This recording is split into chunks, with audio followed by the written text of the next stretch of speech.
Dibaca Intan.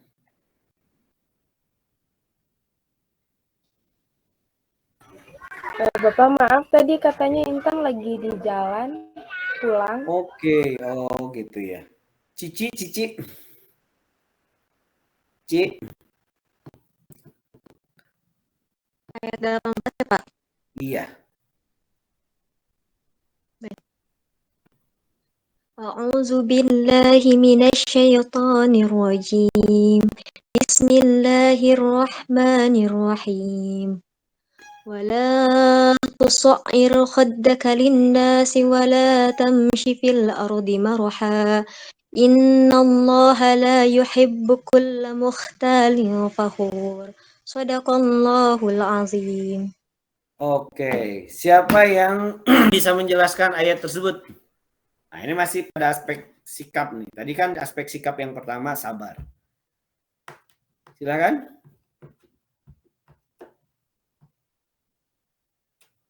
Wala tusair khaddaka linnas. Wala tusair itu apa? Memalingkan muka begitu kan? Apakah makna memalingkan muka itu hanya simbolik? Jadi seperti ini, memalingkan muka seperti ini tidak boleh. Terus kalau kita lihat sesuatu yang tidak baik, berarti harus dilihatin begini. Tidak, Pak. Jadi maksudnya memalingkan muka apa di situ? Maksudnya sombong, Pak. Jangan sombong diri. Itu yang Nopi ini suaranya yang Nopi. Gak jelas Nopi itu. Ada efeknya itu. Suaranya itu pakai efek itu. Oke. Nah, wala tusair khaddaka, janganlah engkau memalingkan mukamu. Artinya apa? Memalingkan itu tidak peduli. Kalau sombong itu nanti wala tamshi fil ardi maraha gitu kan. Innallaha la yuhibbu kulla mukhtalin fakhur. Sombong itu di situ nanti. Nah, kalau di sini wala tusair khaddaka itu jangan engkau memalingkan. Artinya memalingkan itu tidak peduli kepada sesama. Maka dari ayat ini, maka konsep yang ke-8 apa yang kita ajarkan supaya jangan sampai anak kita nanti yang anak peserta didik itu tidak punya kepedulian kepada sesama. Jadi mengajarkan kepedulian kepada sesama, baik itu simpati maupun empati. Dan hari ini coba lihat, itu karena di PAUD nggak pernah diajarin sih gitu ya. Orang mau nyebrang tuh susahnya minta ampun. Coba kalau mau nyebrang, motor mobil tuh bukan ngerem, malah ngegas gitu. Ya kita mau nyebrang susah. Coba kalau dia punya kepedulian, kalau dia simpati, kasihan ya dia mau nyebrang, mungkin ada urusan. Maka apa susahnya kita yang bawa kendaraan tinggal ngerem? Itu simpati. Apalagi kalau sampai empati. Coba bayangkan kalau yang nyebrang itu saya. Dan saya ada keperluan yang mendesak. Kalau susah nyebrang, bagaimana nanti keperluan mendesak itu menjadi tidak terpenuhi? Oh iya ya. Kalau itu saya kan keinginan saya itu pada saat itu orang memberikan jalan pada saya. Maka saya memposisikan ya sudah. Memposisikan diri kita pada diri orang lain itu dia nyata ngapain susahnya sih ngerem. Nah ini, jadi itu yang harus diajarkan dalam anak usia dini. Makanya kan itu kemampuan sosial. Itu kan salah satu kemampuan sosial kan. Bagaimana dia bisa peduli kepada sesama, mau bermain bersama. Makanya kan kalau nanti dalam konsep BCCT, apa BCCT itu? Apa? Di PAUD apa? Pendekatan BCCT.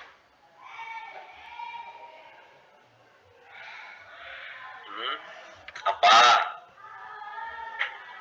Belum apa lupa ini? Belum belajar atau lupa ini? Waduh. Masih lupa kan? Hah? Lupa. Ya mudah-mudahan nanti diingat. Itu kan corner gitu kan? Jadi ada corner-cornernya gitu kan? Kemudian kan nanti ada pembelajaran itu. Nah nanti ketika dia masuk ke corner apa?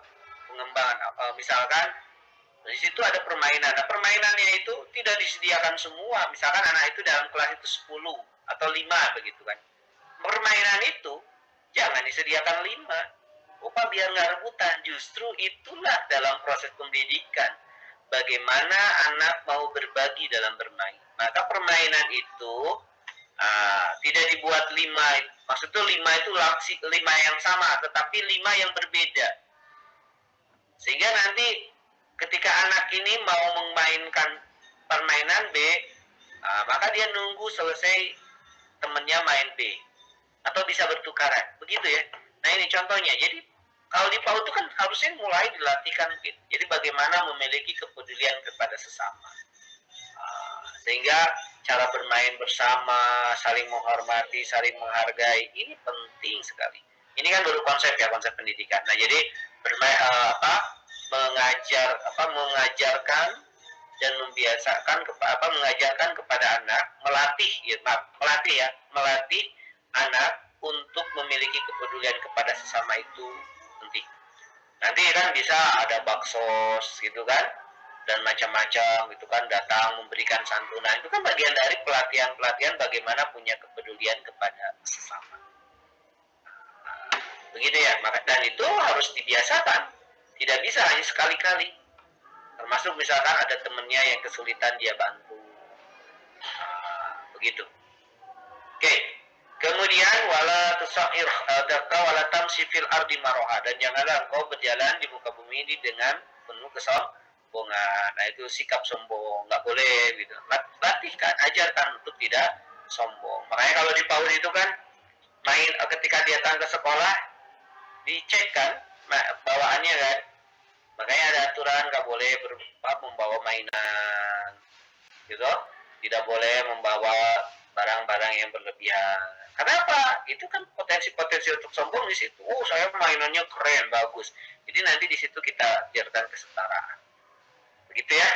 Nah, kemudian kita tuntaskan. Terakhir. Tadi 17, 18, berarti 19. Silakan 19. Baca siapa nih? Neng Yuni.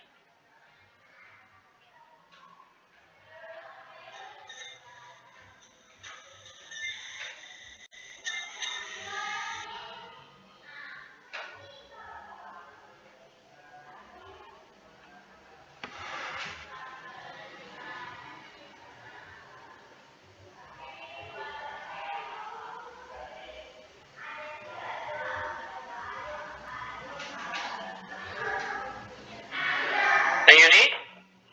Ada nggak Neng Yuni?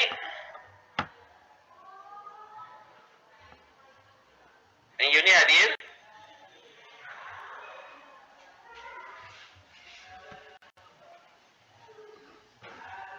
Nilam hadir, Nilam?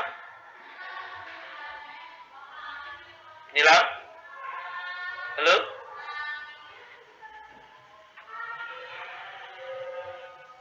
Ya ini kalau jaringan begini nih. Oke, Nilam tidak ada, Neng Yuni tidak ada. Yang belum siapa tadi? Nurul Khairiyah Ulfa. Ini siapa nih? Ada Nurul Khairiyah?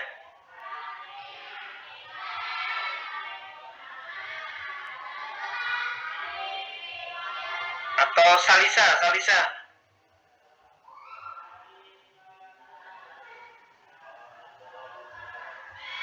Waduh, Yogi lah Yog. Baca Yog. 18 Yog. Sama. Ya. A'udzu billahi minasyaitonir rajim. Waqsid fi masjika waghdur min sautik. Inna akaral aswati sautul hamir. Oke, terima kasih. Berarti kita sudah menyampaikan sampai 9 ya. Tadi kan kalau yang pada aspek sikap itu sabar, kemudian peduli kepada sesama, melatih kepedulian, melatih kesabaran, melatih kepedulian kepada sesama, melatih untuk tidak berbuat sombong. Nah, yang selanjutnya waqsid fi masyika. Coba ada yang bisa memaknai waqsid fi masyika waqdud min sautik. Dan dalam konsep pendidikan apa? Ya gimana? Bersahaja. Hidup Bersahaja. Oke, sip. Bentar. Nah, betul. Jadi tadi waksit pimasika itu kan berjalanlah dengan perlahan, gitu kan? Artinya bukan seperti Putri Solo jalannya pelan-pelan begitu, bukan. Waksit pimasika itu hidup itu harus sederhana atau hidup itu harus bersahaja. Ini harus dilatihkan kepada anak. Pak, hidup bersahaja itu yang bagaimana, begitu kan? Coba, yang disebut hidup bersahaja itu gimana? Siapa yang mau jawab?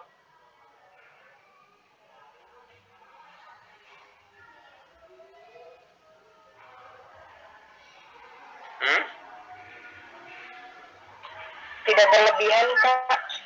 Tidak berlebihan. Oke, yang lain?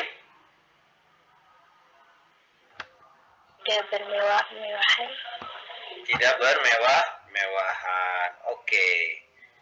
Baik, semuanya benar. Coba begini. Kata kuncinya ketika kita berbicara tentang kesahajaan atau kesederhanaan, kuncinya dua. Kebutuhan dan kemampuan. Hidup orang yang bersahaja itu, orang sederhana itu hidupnya sesuai dengan kebutuhan dan kemampuan. Misalkan, Nindi butuh mobil, ya toh? Dan mampu butuh mobil, mobilnya juga yang misalkan butuh mobil yang mewah, misalkan kan Ferrari, Alphard gitu. Dan Nindi mampu untuk membeli itu. Maka ketika Nindi membeli mobil, maka hakikatnya sederhana, bersahaja. Karena apa? Ya memang hidupnya sesuai dengan kemampuan dan sesuai dengan kebutuhan. Prinsipnya begitu. Nah, jadi kalau yang bukan berarti bersahaja, bersederhana itu hidup susah gitu kan, bukan. Jadi hidup sesuai dengan kemampuan dan kebutuhan dan kebutuhan dan kemampuan. Karena ada juga begini misalkan tadi Yayan ini butuh untuk pergi ke kampus naik motor, begitu ya. Tapi tidak mampu untuk membeli motor. Maksain beli motor itu tidak sederhana, tidak bersahaja, begitu ya. Nah, sebetulnya kalau yang tadi ya, kalau butuh tapi nggak mampu ya nanti dulu sampai buat diri kita ini mampu. Atau sebaliknya, saking kayanya misalkan Pak Kartiwa ini beli mobil 10-20 juga bisa gitu kan. Tapi kebutuhannya satu mobil, kemudian beli 10. Nah, itu kan mampu sih mampu gitu kan, tapi tidak sesuai dengan kebutuhan. Nah, ini konsep seperti ini diajarkan kepada anak. Termasuk nanti terkait dengan bagaimana pola makan anak, jajan anak, begitu kan. Nah, jajan anak itu kan tidak selalu anak itu ketika jajan itu karena memang kebutuhan. Maka apakah setiap permintaan anak dipenuhi? Maka lihatlah tadi kebutuhan dan kemampuan. Bahasanya begitu. Nah, kalau memang kita mampu, apapun bisa kita belikan buat anak. Tapi memang anak gak butuh, jangan dibelikan. Begitu ya. Jadi yang anak butuh dan kita mampu, itulah yang kita lakukan. Termasuk nanti melatih kepada anak. Nah, hidup kamu tuh begitu. Kamu butuh ini, oke. Kamu mampu, lakukan. Kamu butuh, tapi belum mampu. Ya jangan dulu. Bikin kamu mampu dulu. Atau misalnya kamu mampu, tapi gak butuh, ya jangan. Itulah hidup bersahaja. Dan itu dilatih. Bayangkan luar biasanya nanti. Hari ini kan banyak, mohon maaf, banyak kasus-kasus seperti itu ya. Ya itu sebetulnya. Apalagi letter-letter itu. Open letter, OPP letter gitu kan, dan lain-lain. Akhirnya terjebak begitu. Ya sebetulnya, ya akhirnya apa? Ya coba kalau hidup dia sudah terbiasa dengan hidup bersahaja, sesuai dengan kebutuhan dan kemampuan, hidupnya selamat. Nah, yang celaka-celaka tuh begitu. Hidupnya itu butuh sih butuh, tapi nggak mampu. Atau dia mampu, tapi nggak butuh. Ya begitu. Paham di situ ya? Jadi itulah konsep selanjutnya yang harus kita ajarkan. Jadi Luqman itu mengajarkan konsep hidup bersahaja. Jadi hidup sesuai dengan kebutuhan dan sesuai dengan kemampuan. Rasulullah SAW, mungkin bagi kita cerminannya Rasulullah itu miskin kelihatannya, tapi enggak sebetulnya. Itu Rasulullah itu bersahaja, sederhana. Kan kalau kita gambarkan rumahnya kecil, ya kan Rasulullah butuhnya segitu kok gitu. Kalau disebut miskin, kok bisa? Dulu Pak Katiwa ngasih mahar ke istrinya berapa miliar Pak Katiwa? Pakai emas Pak. Berapa kilo? Emas 1 kilo kurang berapa ya Pak? Kurangnya 9 on berapa gram namanya? Ya maksudnya gini, kalau lihat konsep Rasulullah itu ketika menikah 70 unta loh. Kalau 7 unta sekarang misalkan 50 juta, berarti berapa? 50 kali 70 berapa? 35 Kak. 35. 3,5 apa 350? 310 Pak ya. 70 juta Pak. Ya. Nah, 70 70 juta. unta dikali 50 juta, 7 kali 5 berapa? 35. Berarti 350 juta. Bukan 3,5. Sekian miliar mungkin ya Pak? Ya. Rasul itu ngasih mahar 3,5 M. Ya, dia coba. Apakah Rasul miskin? Tidak. Rasul itu pengusaha sukses kok. Cuma memang kita tuh gambarannya Rasul itu miskin. Tidak. Rasul itu kaya.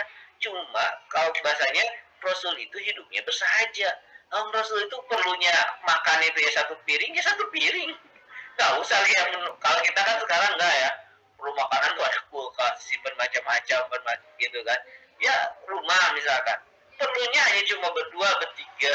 Nah, tapi kadang-kadang rumahnya, kamarnya sampai 10, 20.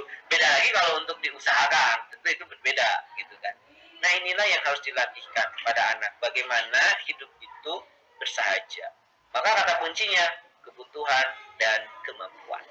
Hiduplah sesuai dengan kebutuhan dan hiduplah sesuai dengan kemampuan. Aman begitu kalau anak diajarkan seperti itu. Dan yang terakhir, nah ini karena mau jam 5 nih.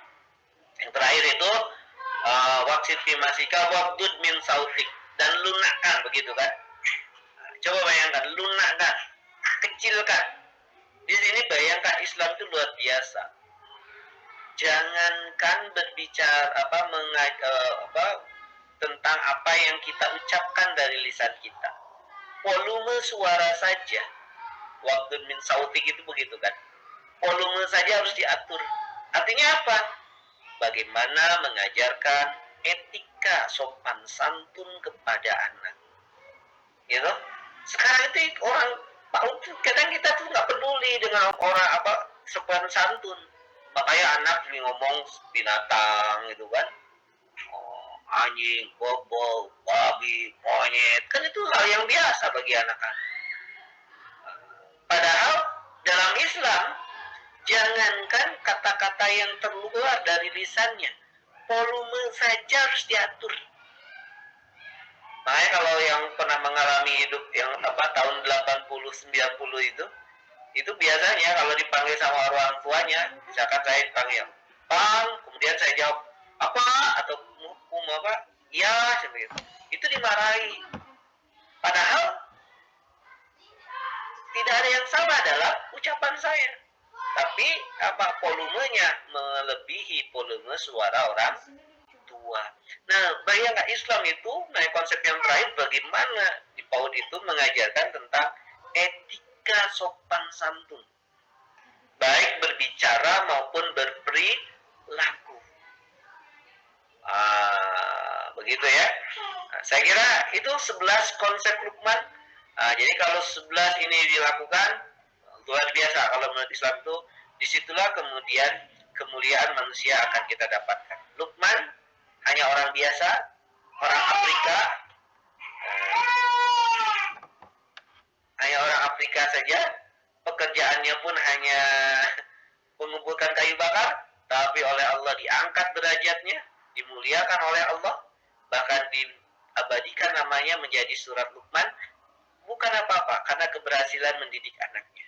Nah, kemudian maka untuk bisa dapat kemuliaan seperti Luqman ini, ya maka kita ikuti apa yang dilakukan Luqman dalam mendidik anaknya. Maka itulah yang muncul dengan 11 konsep yang menurut saya itu yang bisa kita terapkan untuk dalam pendidikan anak-anak, mungkin anak-anak sendirinya ataupun nanti anak-anak di PAUD-nya.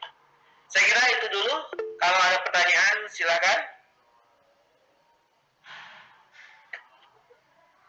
Dan insya Allah nanti minggu depan kita akan berbicara metode. Kalau ini kan baru konsep ya.